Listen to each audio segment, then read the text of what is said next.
Hey fam, welcome back to my YouTube channel. Today we are discussing a very interesting topic, why Gen Zs are giving up on love, and we are going to be focusing today on the impact of expectations in most relationships. It's going to be an enlightening moment, so make sure you watch till the very end.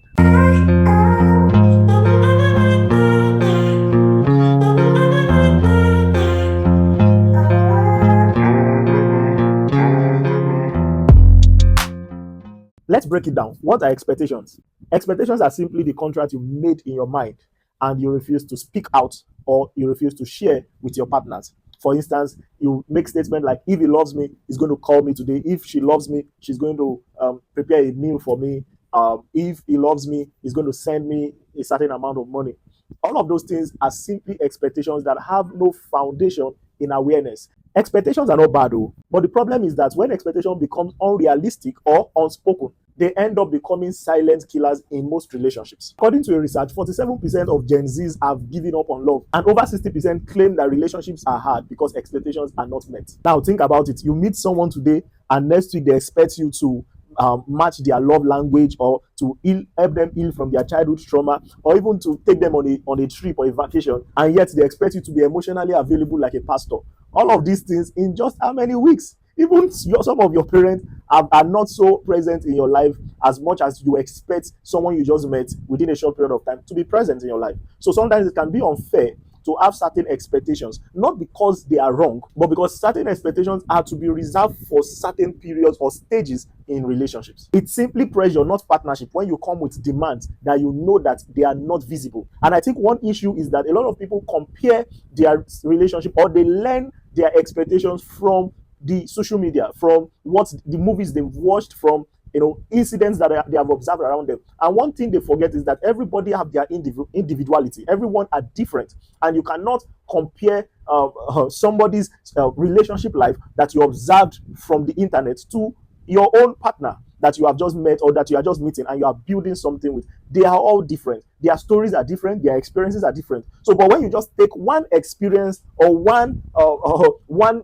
display of public affection that you have seen online, when you take that one and you build a perspective around it and begin to expect your partner to match up that energy, then you are simply creating a toxic environment in that relationship. So here are 3 ways to build and use the right expectations in your relationship. One, understand your own need. This is so very important because it's so unfair to expect someone to figure out for you what you ought to have figured out by yourself. Imagine demanding from someone what you have not even understood. You don't understand how you respond to things emotionally. You don't understand how you are feeling. You don't have certain understanding of your body, of yourself, and you expect your partner to automatically just figure it out. It is so unfair. So one of the basic things to have a very positive expectation in a relationship is that, or to have an ideal expectation, is that you take time in understanding yourself. By understanding yourself, you will come to a place where you can, clearly state and define what you want in your relationship, which is going to help your partner understand you also better. So before expecting love, make sure you understand and you know what your needs are in that relationship. The second point is that you need to communicate expectations early. This is a no-brainer. You need to communicate expectation early. Many times, a lot of people get blinded, clouded by the initial emotional chemical reactions that happens when you just fall in love and all that. And they lose sight of speaking or sharing their expectations in that relationship. And one thing that is so very much important is that sharing this expectation does not necessarily mean or is not automatic that the partner is expected to meet up with those expectations. But when you share expectations, not just in your relationship, but early in your relationship, it's going to help both of you understand how you think, what you expect, and how you reason in certain matters. And it's also going to help your partner know if this is something he or she wants to go, wants to dedicate his life, partnering with you with. It's something that it will help them see clearly the kind of person you are. And it's going to give them more clarity on knowing if this is something they can cope with. So sharing your expectation does not just automatically mean it's going to happen. It just means that both of you will have that luxury of time to discuss it. And then if there will be need for compromises, you meet at the middle or you meet anywhere that needs to be met. However, if there is no way forward, both of you can decide on that ground that, okay, this might not be able to work. I might not be able to be able to compromise to meet your expectations. So these are very valid reasons why you should share your expectations at a very early stage of that, before even the relationship becomes official. And one of the things I also believe sharing your expectation does is that sometimes it also helps you sieve unrealistic expectations, because in the course of having conversations with your partner, it's going to help you realize that, okay, I think certain expectations are just maybe because of traumas, are just maybe because of what I have seen online, but not necessarily what works for me. So, but when you keep quiet and just expect your partner to figure out, or you suddenly reveal your expectations after years of being together, you suddenly just tell him your expectation, or reveal your expectation to her, and you expect her to just meet up with those expectations. It's not going to work that way. It's not going to work. So it's going to become a burden in that relationship. So early communication saves you a lot of stress. Lastly, the very important point is that you need to be flexible with your growth and firm with your standard. This is so very important, because one thing I always tell people is that love is a growth journey. It's not a finished process. It's a growth journey. You have to both learn to grow together and be patient in that journey of growth, because it's very easy to begin to compare your partner with somebody who has labored for 30 years, who has labored for 20 years in their own relationship, in their own marriage, and you expect your partner to meet up with their standard. It does not work that way. You can't expect a kindergarten to solve a mathematics of a university student. It does not happen that way, because it takes time, it takes growth and learning, consistent learning, for them to be able to grow, to be able to do what those people that have gone ahead of them to do. So you need to be patient. You need to both give yourself grace of growth and be intentional about that process of growth. This is a very useful tool it's going to really help your relationship if you can apply it and understand this concept that it takes time. So you have to be flexible. You have to realize that sometimes your expectations can also be remodified for the sake of the relationship.